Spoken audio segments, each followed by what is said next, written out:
Assalamualaikum warahmatullahi wabarakatuh. Perkenalkan, nama saya Dede Sudin, mahasiswa dari Universitas Muhammad Simadali dan dosen pengampu mata kuliah desain dan pemrograman AIS dan Maulana. Saya ingin menjelaskan apa sih itu use case dan pengenalan use case dan contoh dari diagram use case tersebut. Oke, simak saja. Yang pertama ini ada pengenalan dari use case tersebut. Use case adalah deskripsi tentang bagaimana pengguna berinteraksi dengan sistem untuk mencapai tujuan tertentu. Digunakan untuk memahami dan mendokumentasikan kebutuhan dari sistem dari sudut pandang pengguna atau dari sudut pandang kita dengan sistem-sistem tersebut. Lalu ada komponen dari use case. Apa saja sih komponen dari use case tersebut? Nah, untuk komponen ini yang pertama ini ada aktor atau diri kita nih, contoh.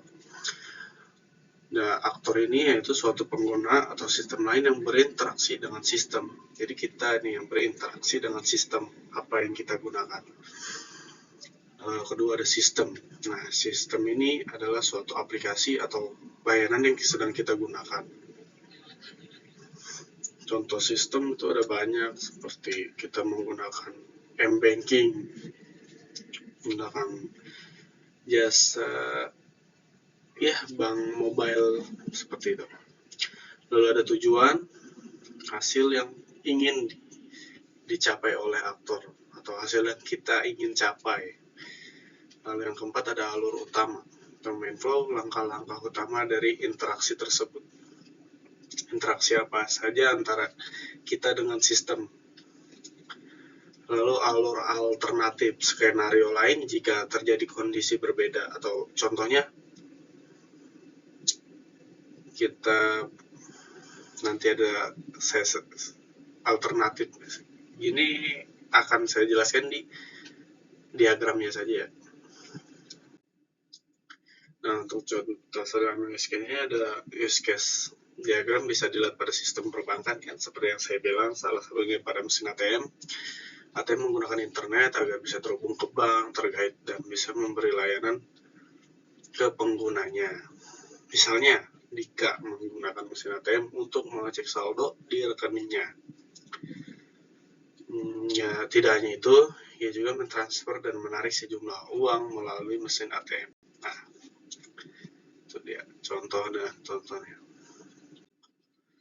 Nah, ini langkah-langkah dari use case di mesin ATM seperti si Dika tersebut. Nah, di ATM, nasabah bisa melakukan beberapa aktivitas berikut. Contoh use case umum di mesin ATM yaitu ya seperti kita memasukkan kartu dan autentikasikan PIN, lalu ada cek saldo, ada tarik tunai, ada transfer uang, lalu ada store tunai kalau ATM-nya support. Lalu ada ganti PIN, lalu ada cetak bukti transaksi. Nah, contohnya Dika ATM system. Jadi si Dika ini aktor dan use case-nya ini adalah sistem ATM.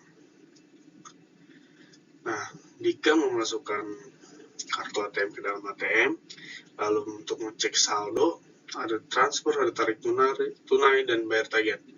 Nah, di sini tidak ada penjelasan tentang alternatif lain, karena mungkin kan tidak ada kesalahan yang dilakukan oleh Dika. Contoh alternatif lain itu seperti misalkan Dika salah memasukkan PIN, itu contohnya.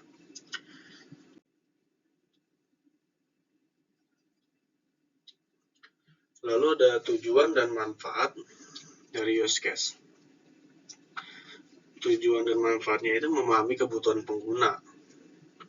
Nah, kalau ada memahami kebutuhan pengguna ya memahami bagaimana si Dika untuk menarik uang nih bagaimana caranya, maka ditunjukkanlah sistem dari si ATM ini. Apa saja, contohnya ada store tunai, tarik tunai, jadi cek saldo, itulah sistem dari si use case tersebut.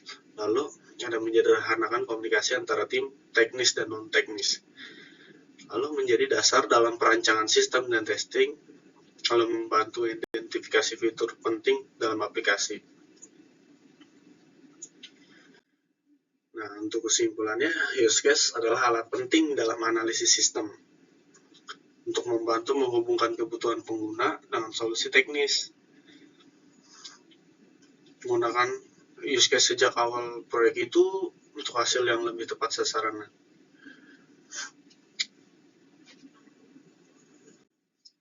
Nah, itu aja sih pengenalan use case dari saya.